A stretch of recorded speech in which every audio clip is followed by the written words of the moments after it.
Hoy diría que no precisa una presentación formal, pues es ampliamente conocido, reconocido y apreciado por todos los presentes.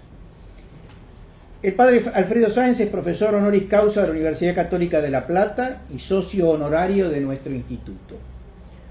Un auténtico intelectual católico, más de 70 libros, innumerables artículos en los que Jesucristo, la gracia, la Eucaristía, la Iglesia, la santidad y el mismo sacerdocio son el centro y la guía de sus reflexiones. Un gran divulgador, en modo alguno en sentido despectivo, sino por el contrario por el mérito de haber hecho fácil y atractivo temas arduos, difíciles y complejos. Las vidas de los santos forman también una parte importante de su labor, así como su historia de la Iglesia a través de los 12 tomos de La nave y las tempestades, que primero formaron varios cursos para luego plasmarse en esa colección. Recuerdo algunos veranos que me acompañó esa lectura, donde la armonía entre lo histórico y la reflexión espiritual siempre la consideré como uno de los grandes logros del autor. Aprendía a la vez que me sentía rezando. Cabe añadir para el tema que nos convoca, Alejandro Solzhenitsyn, El camino ruso, su conocimiento acerca de ese misterio que es Rusia. Varios viajes a su tierra natal, sus escritos acerca de los santos y clásicos rusos, como San Vladimir, Dostoyevsky, Soloviev. Sus obras sobre el alma y el hombre ruso son méritos más que suficientes para el tema que desarrollará. Pero en estas cortas palabras, y quizá por la situación por la que atraviesa nuestra madre la Iglesia, quiero detenerme muy brevemente en el padre Sáenz, sacerdote. Y si quiero detenerme en este aspecto es porque el padre Sáenz ha sido un gran formador de muchos buenos y santos sacerdotes, desde su labor en el seminario de Paraná como prefecto de estudios, como secretario de redacción de la revista Micael y como autor de su obra In persona Christi, cuyo subtítulo es más que elocuente: La fisonomía espiritual del sacerdote de Cristo. Libro este que debería ser de lectura obligatoria en nuestros seminarios y a través del cual el llamado de Jesús a tan irreemplazable servicio es explicado desde muy diversos ángulos. Se detiene allí el padre Alfredo en el sacerdocio de Cristo, supervivencia en los sacerdotes, la vocación de santidad, las virtudes sacerdotales, el apostolado, la liturgia de las horas, la Santa Misa, la relación con la Virgen María. Todas las facetas de la vida sacerdotal están contenidas en esa obra.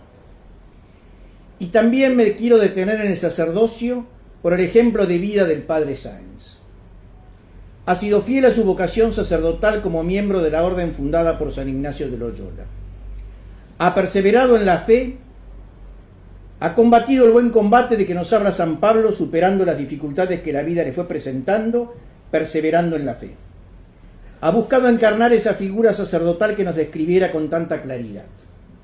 Sencillez, humildad, sabiduría, estudio, laboriosidad, disponibilidad, respeto por la liturgia, centralidad en Jesucristo, en la Eucaristía, en la oración, en la Santa Misa, en María, en la Iglesia a la que tanto ama y seguramente también le duele. Estas palabras son solo la punta de un iceberg gigantesco. Gracias, padre Sáenz, por esto y por todo lo demás que me olvido. Siempre será bienvenido en este, su instituto. Con ustedes, el padre Sáenz.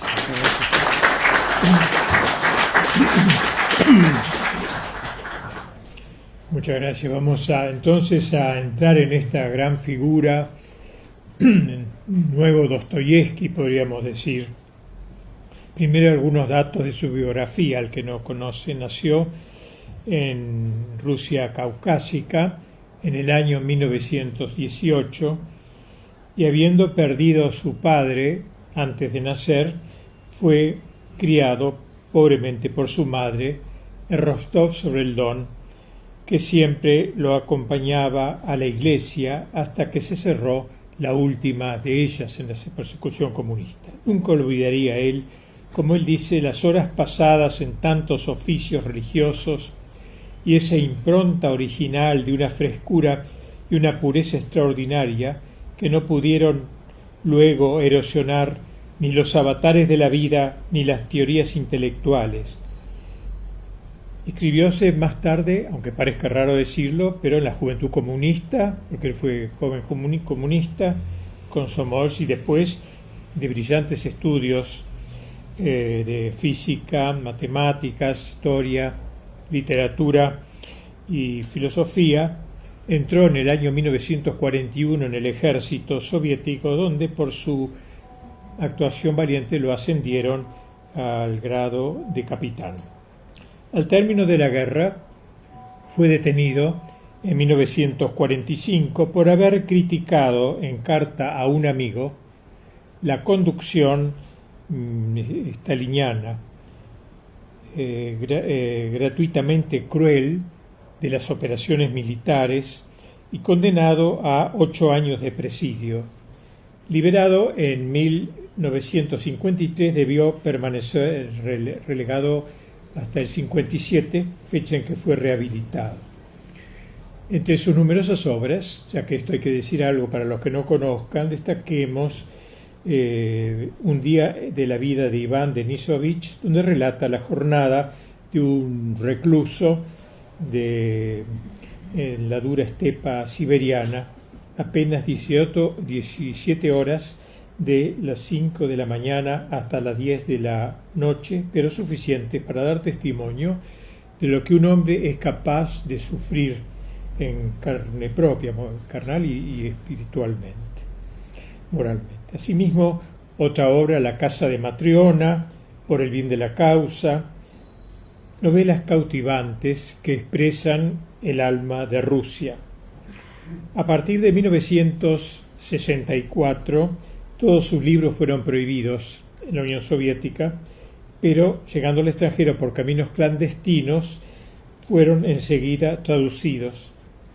Verdaderamente impresionante resultó en Europa la lectura de En el primer círculo, novelas sobre el régimen especial staliniano y la vida de un grupo de prisioneros intelectuales del Instituto de Investigación Científica, así como Pabellón de Cancerosos y ulteriormente Agosto 14 y Noviembre 16, 2 voluminosos tomos de un vasto fresco histórico de la Revolución que comenzó a esbozar a partir del año 1936.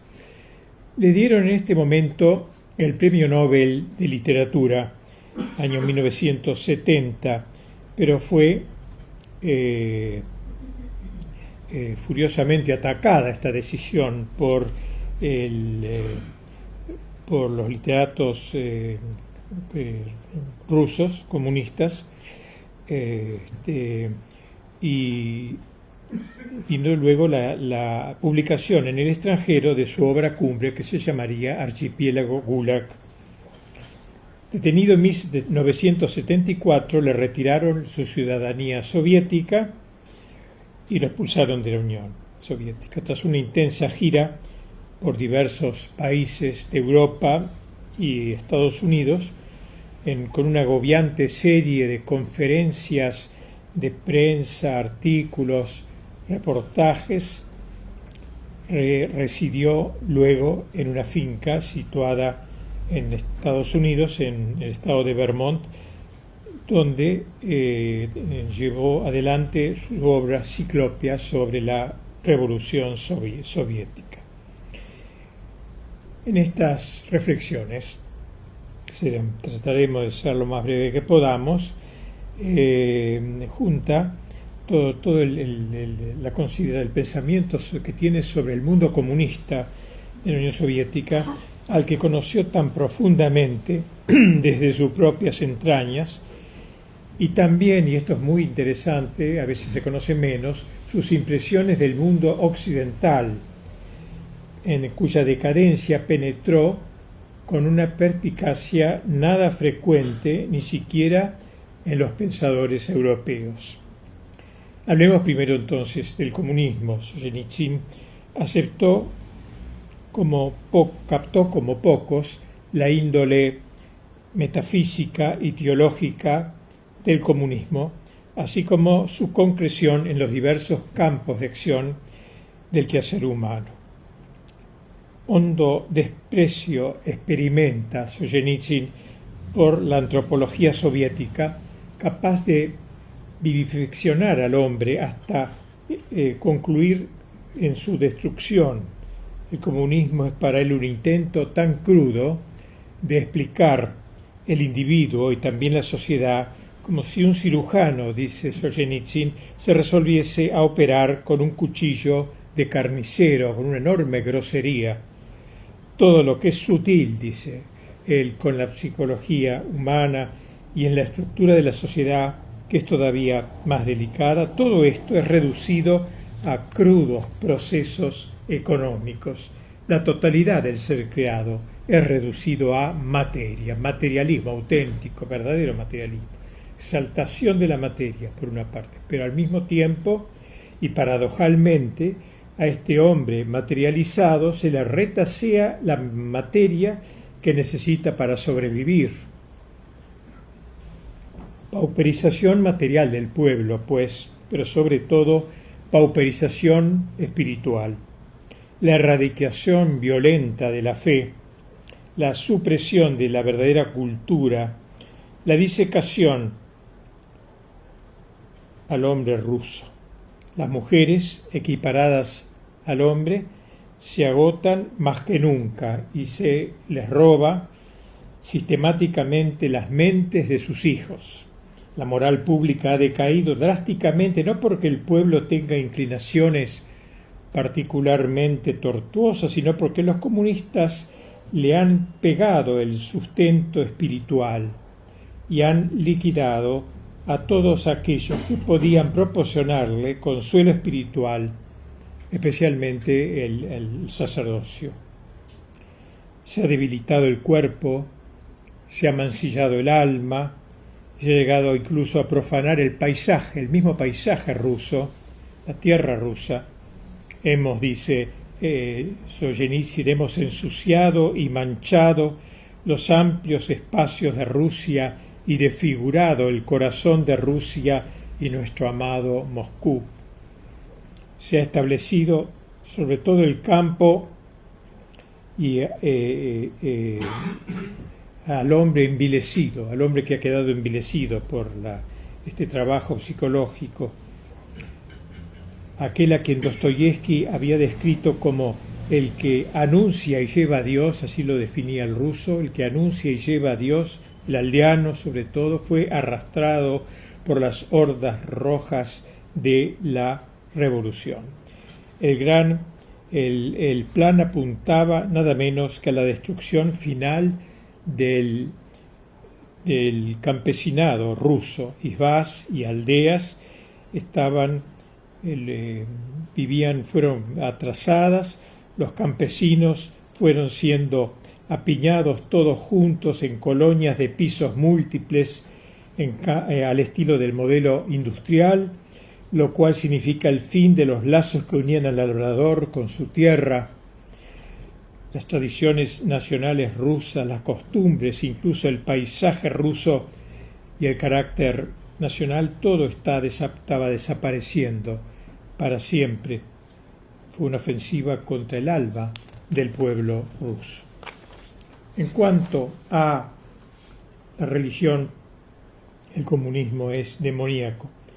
No puede no serlo una ideología que destila inquina tan virulenta y prolongada a la religión. El comunismo, dice Solzhenitsyn, no es explicable en términos diplomáticos, jurídicos o económicos.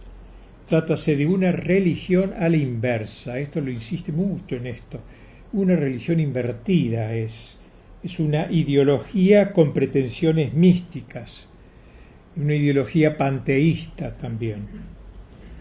Lenin, dice Solzhenitsyn, puso los cimientos de esta tensión ideológica de nuestro régimen. Puede apreciarse en una carta secreta sobre la destrucción de la Iglesia. ¿Acaso solo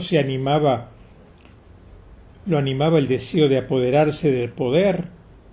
no mucho más que eso, es el odio teológico de un poseso, propiamente. Y desde entonces, desde hace ya medio siglo, más esta ideología lo atraviesa todo como un eje. Existe un tema muy caro a Solzhenitsyn, la iglesia marxista, como él la llama, el carácter transhumano o preternatural del comunismo. Quizás se deba a ello el hecho de que, en general, la gente no llegue a comprender la intrínseca maldad del marxismo, el porqué de tanta crueldad. Es difícil creer a la gente que la gente podría plantear estas cosas que hicieron ellos y llevarlas a cabo. Hemos hablado hasta ahora bastante de la Unión Soviética, pero hablemos apenas de Solzhenitsyn, porque él lo ha penetrado de una manera mucho más profunda que muchos europeos, podríamos decir.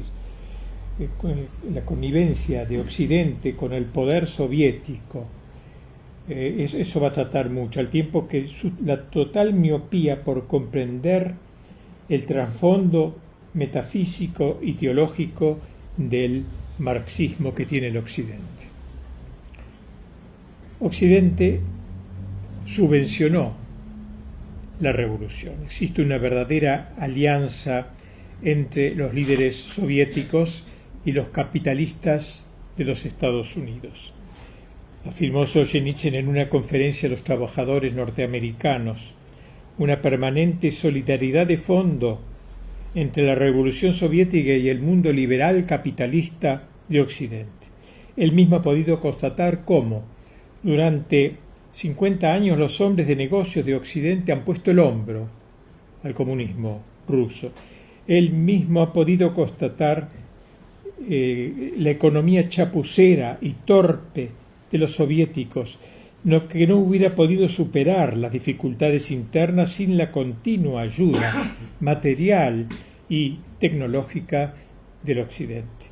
Los planes quinquenales se llevaron a cabo sobre la base de esa ayuda, como el mismo Stalin lo reconoció en su momento. Y si hoy en día la Unión Soviética tiene fuerzas militares y policiales poderosas, dice Solzhenitsyn, no las usa para aplastar nuestros movimientos en favor de la libertad de la Unión Soviética. También tenemos que agradecerle esto a los capitalistas occidentales, dicen los soviéticos. Esto mismo se lo debemos a ellos. Esta mentalidad hedonista e imanentista es la característica esencial del mundo moderno, del mundo europeo. En el transcurso de una conferencia de prensa en París, Solzhenitsyn intenta una síntesis. En la Edad Media ha escrito: la Iglesia quería, y en esto no estoy tan de acuerdo con él, quería forzar a los hombres, es decir, intentaba mantener la vida espiritual a veces con métodos violentos coercitivos. Es muy fuerte la frase, sin duda había más control desde el Estado, pero bueno, lo importante es lo que quiere decir ahora. Y puede decirse, prosigue, que inclinó a la humanidad hacia un lado, y la reacción que tuvo lugar contra tal estado de cosas, el Renacimiento, la Reforma, etc., tomó como punto de arranque precisamente el rechazo de la violencia. Era como si se saliese la libertad, pero la inclinación hacia el lado opuesto fue excesiva, y muy pronto las ideas del Renacimiento, de la Reforma y luego de la Ilustración hicieron que la humanidad desembocara en lo que hoy se conoce como las grandes revoluciones de la historia, que yo, dice Solzhenitsyn, me atrevo a calificar de terribles. Me refiero a vuestra revolución, le dice a los franceses, le está hablando a los franceses, a la revolución vuestra y la nuestra, que para él casi es una sola cosa, un bloque. En distintas ocasiones Solzhenitsyn vuelve sobre este tema que le parece apasionante y única manera que tenemos para entender lo que está pasando ahora en general. Así como Solzhenitsyn no creyó en la mentira del comunismo, tampoco se dejó encandilar por el espejismo de la libertad, entendiendo que entre Occidente y Oriente había sorprendentes coincidencias.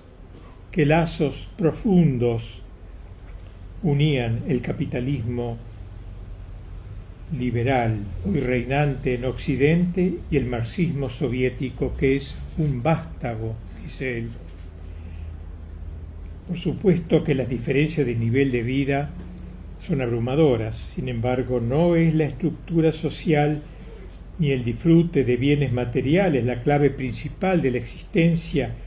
El Oriente totalitario, escribe Solzhenitsyn, contemporáneo, y el actual Occidente democrático, al parecer, sistemas opuestos, sin embargo, están en realidad emparentados, reposan sobre una base común que es el materialismo. Ambos sistemas son el fruto de un lento proceso de apostasía que, durando ya 300 años, un proceso de apartamiento progresivo de Dios en pro de una cosmovisión pragmatizante que solo se interesa por lo útil, por los beneficios de índole material, por el paraíso en la tierra. Este espíritu, dice Solzhenitsyn, se manifiesta no en la oposición entre comunismo y capitalismo, sino en algo mucho más profundo. Es precisamente esta crisis la que ha traído el comunismo y en Occidente la sociedad consumista y pragmática. Es la crisis del materialismo que ha desechado el concepto de algo superior a nosotros. Por tanto, las luchas que se entablan entre el Occidente laicizado y el comunismo ateo solo existen en la superficie, son periféricas. En el fondo hay un acuerdo profundo, como profundo es el cordón umbilical que une el humanismo individualista y el colectivismo marxista. El comunismo es la última etapa hasta ahora conocida en este proceso de decadencia, dice Solzhenitsyn. No es coincidencia en modo alguno, agrega, que todas las promesas sin sentido, todos los juramentos del comunismo se hagan en favor del hombre, pero el hombre escrito con mayúscula, y de su felicidad terrestre. Un juicio tan diáfano como tajante no pudo menos de herir los púdicos oídos del Occidente, que juzgaron duramente este discurso que él pronunció nada menos que en Harvard, que fue uno de los discursos más importantes. En vez de agradecer la libertad que se le brindaba, se atrevía a fustigar nuestro modo de vida. Solzhenitsyn había sido demasiado claro. Había dicho: en los países del Este, la vida es destruida por los tratados y las maquinaciones del partido gobernante. En el Oeste, los intereses comerciales tienden a sofocarla. Esta es la crisis real.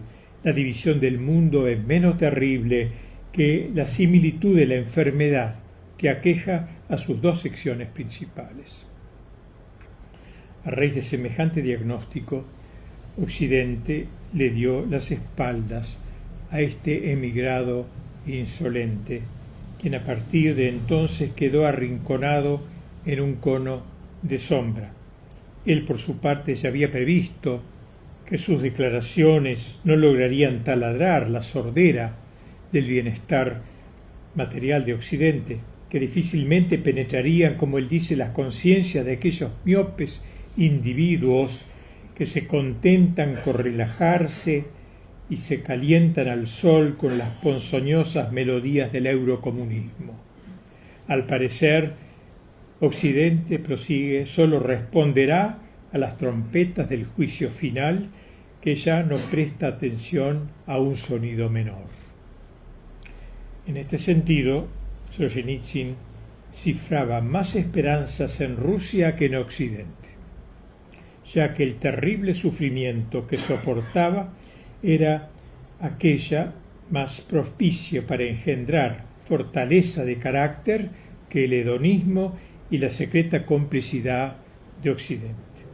Por cierto que la opresión y esclavitud que imperaban en la Unión Soviética lograron degradar y deshumanizar una buena parte del pueblo, pero, agrega Solzhenitsyn, el mal que se deja caer abiertamente sobre el hombre, corrompe con menos insidia que aquel que lo hace de manera furtiva, constituyéndose en una seductora variedad del mal.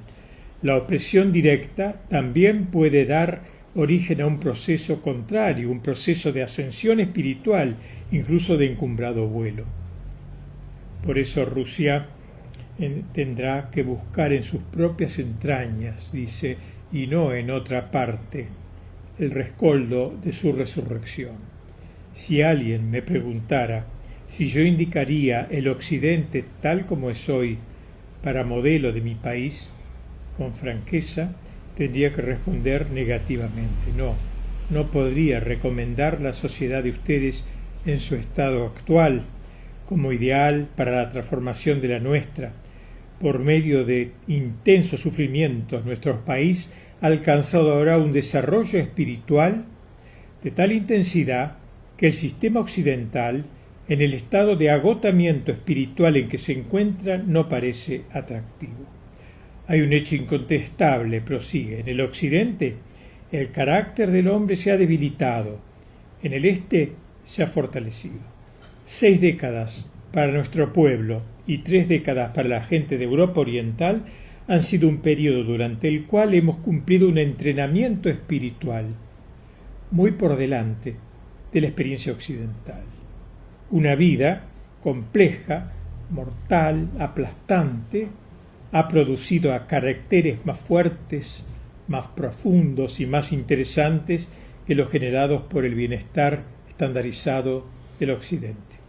Por tanto, si nuestra sociedad se transformara en la de ustedes, está hablando europeos, significaría un mejoramiento en ciertos aspectos, pero también un cambio para peor en algunos aspectos especialmente significativos. Después de sufrir décadas de violencia y de opresión, el alma humana anhela cosas más elevadas, más cálidas, más puras que las que les ofrecen los hábitos masivos de vida introducida por la presión repugnante de la publicidad, el embrutecimiento de la televisión y la música intolerable. El sistema de vida del mundo occidental, termina este párrafo, es cada vez menos probable que llegue a ser modelología. Occidente, concluye este análisis, ha perdido la capacidad de discernimiento. Proclamó el derecho de saber, para llenar luego su alma de conocimientos banales y de tonterías. Muchos se escandalizaron de ello, alegando que cuando estaba en la Unión Soviética defendía su derecho de saber, el derecho de saber. Solzhenitsyn responde que sí, que en su patria luchó para que todo el mundo conociese la horrible tragedia del archipiélago Gulag, el drama de los millones de muertos, el desastre de la hambruna de 1933 y la artera traición de los aliados en 1945, pero que ahora se duele al ver cómo la prensa occidental, abanderada del derecho de saber, entre comillas, finge no darse por enterada de dichos desmanes casi apocalípticos, al tiempo que ofrece detalles innecesarios sobre la operación que se le ha hecho al ex primer ministro británico en un testículo, o la marca de frazadas que usa Jacqueline Kennedy, o la bebida favorita de una estrella de cine. Occidente ignora lo que es relevante y cuáles son los verdaderos valores. Occidente ha perdido dos grandes cosas, la lucidez y el coraje. A mí me gustó mucho esta fórmula, le he dado título a un libro mío, Lucidez y Coraje. Pero también ha perdido el coraje, dice Solzhenitsyn. Observa Solzhenitsyn que para quien desde Occidente ha perdido el coraje, ¿no? Observa Solzhenitsyn que para quien desde afuera llega al Occidente, la declinación de la valentía parece ser su característica más llamativa. Ello es particularmente perceptible en los políticos, y en las élites intelectuales. Por cierto que hay en Occidente muchos individuos inteligentes, muchos individuos valerosos, pero carecen de influencia determinante en la vida pública.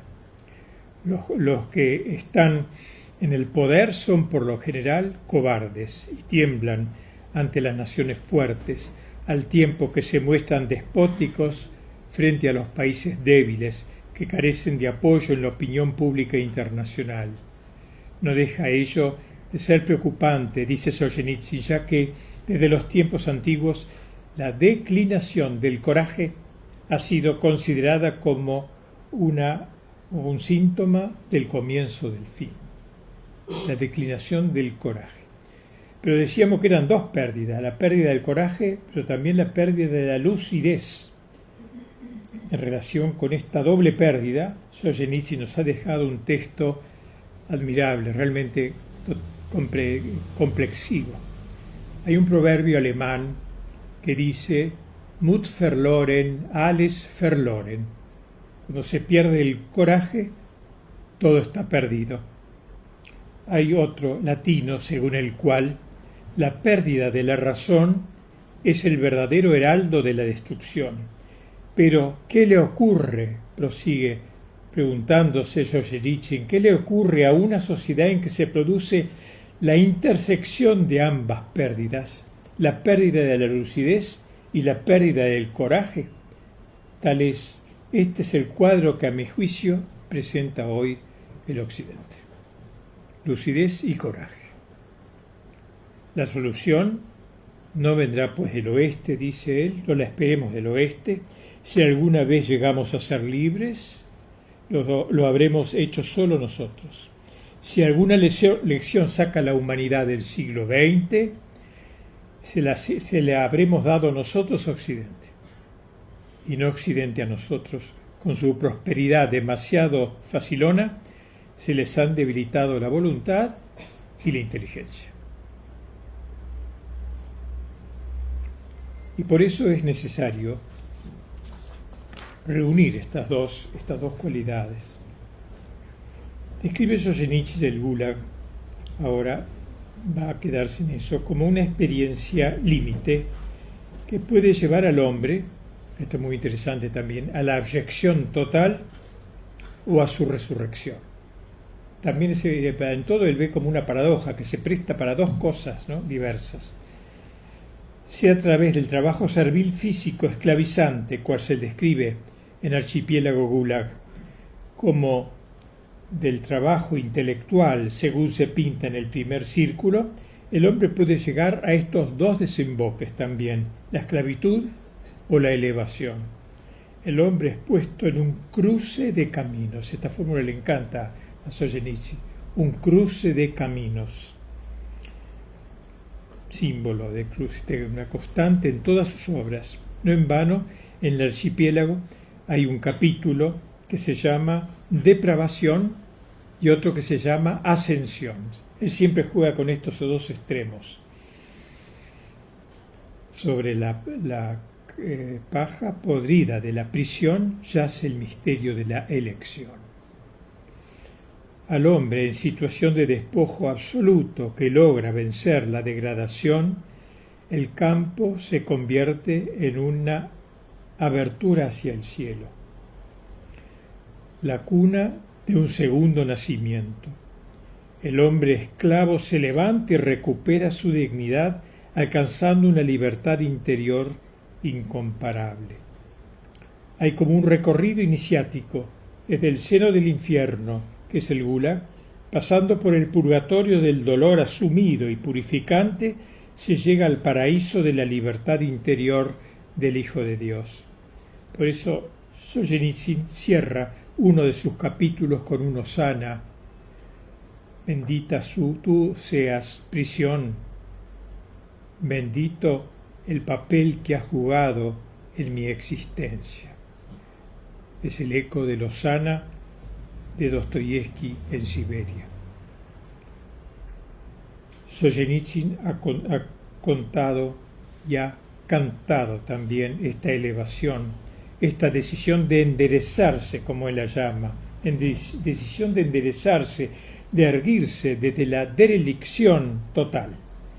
Por la inmensidad del testimonio, el rigor de su arquitectura, el soplo épico, la intensidad de la emoción, el vigor de la ironía y la luz que ilumina, Archipiélago Gulag es una de las cumbres de la literatura del siglo XX. Gracias a Solzhenitsyn, las víctimas del Gulag encontraron por fin su Homero. ¿Qué hay que hacer para esto? Lo primero es negarse a la mentira. Ya hemos señalado hasta qué punto la mentira impregna el sistema de vida soviético. Con todo, sostiene Solzhenitsyn que fueron muchos quienes se opusieron a ella, con tanto el comunismo sería vencido. Según él, esa es la clave, la más sencilla y asequible para la liberación, la no participación personal en la mentira.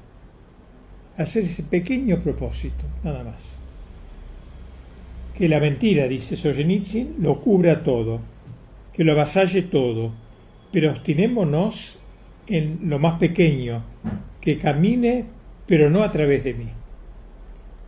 Tal fue su comportamiento habitual mientras permaneció en la Unión Soviética. En el prólogo que compuso para su monumental libro Agosto 14, que apareció en París en 1971, nos dice que se resistió a publicar dicha obra en su patria, comillas, por cuanto, entre otras cosas, hubiera sido necesario escribir la palabra Dios absolutamente con minúscula. Yo a esta humillación no me podría plegar. Solzhenitsyn convoca a todos sus compatriotas no para congregarse en una plaza en orden a proclamar públicamente la verdad, sino simplemente para esto negarse a decir lo que no piensa. Tal es el camino que propone: no apoyar conscientemente la mentira en nada. Para quien a ello se anime, le propone diversas ocasiones de testimoniar la verdad. Primero dice, no escribirá, no firmará, no publicará en modo alguno una sola frase que en su opinión fuerza la verdad. Segundo, ni en conversación privada, ni públicamente, ni mediante declaración escrita, ni como propagandista, maestro o educador, ni desempeñando un papel en el teatro, ni artísticamente, esculturalmente, fotográficamente, técnicamente, musicalmente, representará, acompañará, transmitirá un solo pensamiento falso, una sola verdad tergiversada que pueda discernir. Tercero, ni oralmente, ni por escrito traerá a colación una sola alta directiva, entre comillas, para complacer, para asegurarse, para ascender en su trabajo, si no comparte en su totalidad la idea citada o no tiene relación directa con lo que se trata. Luego, no permitirá que contra sus deseos y voluntad se le haga asistir a una manifestación a nadie. No tomará en sus manos, no elevará una pancarta o una consigna que no comparta en su totalidad. No alzará la mano electora de una propuesta que no comparta con sinceridad. No votará, ni abierta ni secretamente, en favor de un individuo que estima indigno o dudoso. No permitirá que se le acose en una reunión en la que se espera un debate forzoso y tergiversado del asunto. Dejará inmediatamente la reunión, la sesión, la conferencia, el espectáculo, el cine, en cuanto escuche del orador una mentira, la sandez ideológica o la propaganda desvergonzada. No se suscribirá y no adquirirá en números sueltos el diario o la revista donde la información es tergiversada y son ocultados hechos de primera importancia. Concluye Solzhenitsyn diciendo que si bien no he enumerado todas las ocasiones susceptibles de abstención, cuando éstas se presenten, se harán fácilmente perceptibles para toda mirada que a fuerza de verdad se haya ido purificando. Y al principio, la actitud firme resultará difícil. Al principio, corriéndose el peligro de perder el trabajo por un tiempo o padeciendo otras consecuencias negativas, andar en dirección a la verdad y la independencia espiritual acabará por derrocar al enemigo. La hija de Stalin, que saben ustedes que se separó de su padre, se escapó, se fue a Estados Unidos, fue un golpe enorme a Stalin. La hija de Stalin nos ha dejado un expresivo retrato de Solzhenitsyn fiel a la verdad. Una amiga suya, que trabajaba en una editorial a la que aquel había sido invitado para pronunciar una conferencia, lo describió en los siguientes términos: este hombre da la impresión de representar la verdad absoluta. Yo no había oído a nadie expresarse como él se expresa, dice la hija de Stalin. En sus labios, todo es sencillo, natural, no obstante la energía que provoca la adhesión. No se ha comprometido con nadie. Tenías que haber visto cómo mantenía al auditorio pendiente de sus palabras, sin ser un orador en el sentido clásico del vocablo. Escribe la verdad, solo de la verdad habla. Así lo pinta la hija de Stalin. Del seno de un mundo de mentira emergió abanderado de la verdad que es Solzhenitsyn. Experimento, dice él, mi vida entera como un gradual ponerme en pie, un paso gradual de una mudez obligatoria a una voz libre. Eso sí, comprendió como pocos que no había que gastarse en escaramuzas, sino reservarse para la gran batalla. Hay que conservar la garganta para lo que él llama el grito esencial. El grito esencial. Por cierto que todo habría sido distinto si él hubiese hecho concesiones y se hubiese prestado a compromisos. Nos cuenta en sus memorias que cuando tuvo en la cabeza el plan de archipiélago Gulag, reveló su propósito a algunos amigos o posibles censores que lo apreciaban.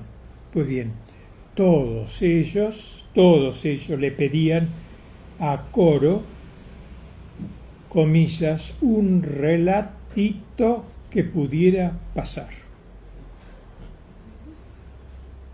alegando que después de tanto silencio el solo hecho de publicar algo suyo era muy importante. Solzhenitsyn no consintió a esta sugerencia, entendiendo que un relatito que pudiera pasar hubiera estropeado su firma, ya que la fuerza de su posición radicaba en el hecho de tener un nombre limpio de compromisos. Su coraje se revela indomable, así como su integridad. Cuando en cierta ocasión la policía secreta logró apoderarse de su manuscrito de archipiélago, comprendió inmediatamente los peligros que corría.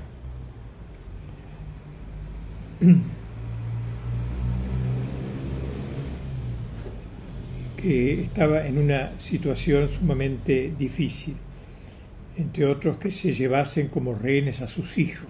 Corría ese peligro, se lo hicieron saber, eso de una cierta manera a algunos amigos de él. Sin embargo, no trepidó y dijo así: ¿no saben que también en esto he tomado una resolución sobrehumana? Nuestros hijos no son más valiosos que la memoria de millones de víctimas. Aquel libro no lo detendremos por nada del mundo. Esta fue su lucha realmente titánica. Solzhenitsyn se sabía minúsculo ante el coloso soviético, pero ello no lo arredraba. me fue concedido, dice, llegar con vida a esta dicha, escribe en sus memorias, asomar la cabeza y tirar las primeras piedras.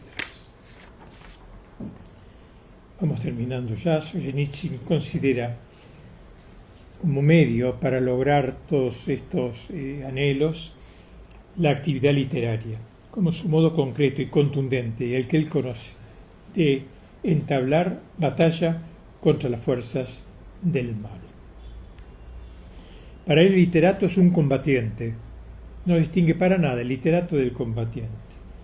En el ambiente que se vive en la Unión Soviética, la importancia de dicho papel, él lo considera que se ha acrecentado de manera considerable. Hoy hay más, entonces, más que nunca, el escritor debía ser el portavoz de la lengua nacional, cuando dicha lengua había sido violada por el nuevo lenguaje soviético. Habían cambiado la lengua también. El defensor de la propia tierra mancillada y del alma nacional herida. Solzhenitsyn recalcó dicha misión en su espléndido discurso de recepción del Premio Nobel de Literatura en 1970. Él considera su actividad literaria como una misión indeclinable. Es obligación suya, confiesa, sentarse todos los días ante unas cuartillas blancas y abocarse a escribir sus libros. Al obrar así, está contribuyendo a suplir una dolorosa carencia.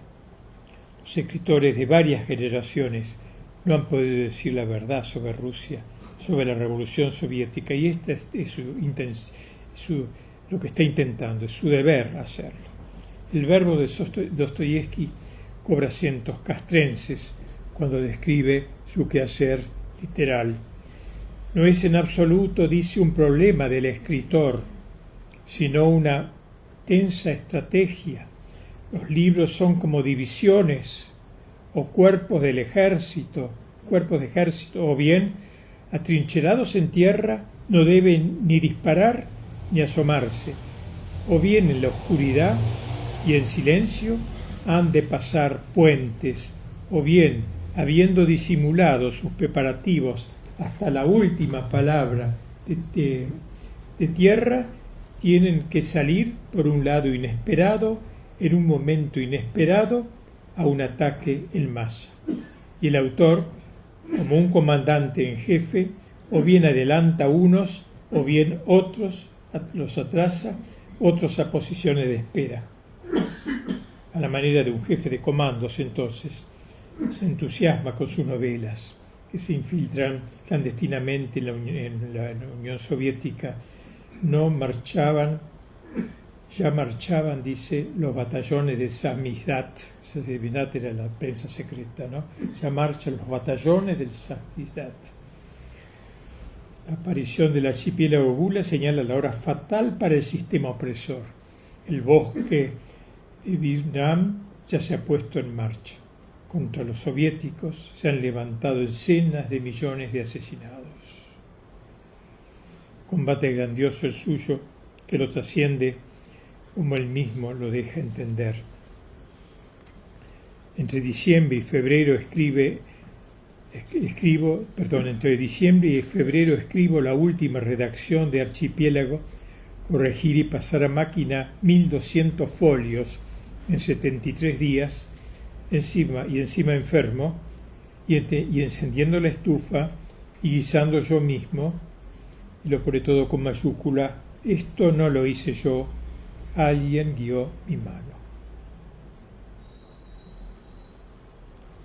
Para que la palabra real sea de veras eficaz o testimonial, ha de pasar, por tanto, por la escuela del sufrimiento. Escribir en la Unión Soviética, como lo afirmó Solzhenitsyn, era altamente peligroso. Si se hubiera preocupado por su seguridad, nos dice él mismo, jamás se hubiera atrevido a publicar Archipiélago Gulag encontrándose en la Unión Soviética. Cuando lo hacía pensaba así, que escribiría hasta que llegase la muerte. Escribiría todo lo que pudiese y luego moriría. Entonces quizás lo publicará. Según Solzhenitsyn, la auténtica literatura es una expresión del honor y una forma de martirio. El honor lo conduce a no manchar su alma con la mentira. El martirio es la consecuencia del testimonio intrépido, la expresión más alta del sacrificio. Honor y martirio, eso dice en la literatura. Los libros de Solzhenitsyn están salpicados de sangre, han nacido del lagar, del dolor, crisol del literato comprometido. Creo que si no hubiera conocido el presidio y los campos de concentración, aunque tal vez hubiera llegado a ser escritor, no hubiera podido apreciar en su totalidad, ni ver ni comprender las tareas auténticas que debía cumplir, ni tampoco la situación real de mi patria y de mi pueblo. No hubiera alcanzado el temple necesario, no hubiera tenido fuerza para salvar todos los obstáculos, entre otras cosas, no hubiera podido aguantar mucho tiempo la condición de escritor clandestino. Bueno,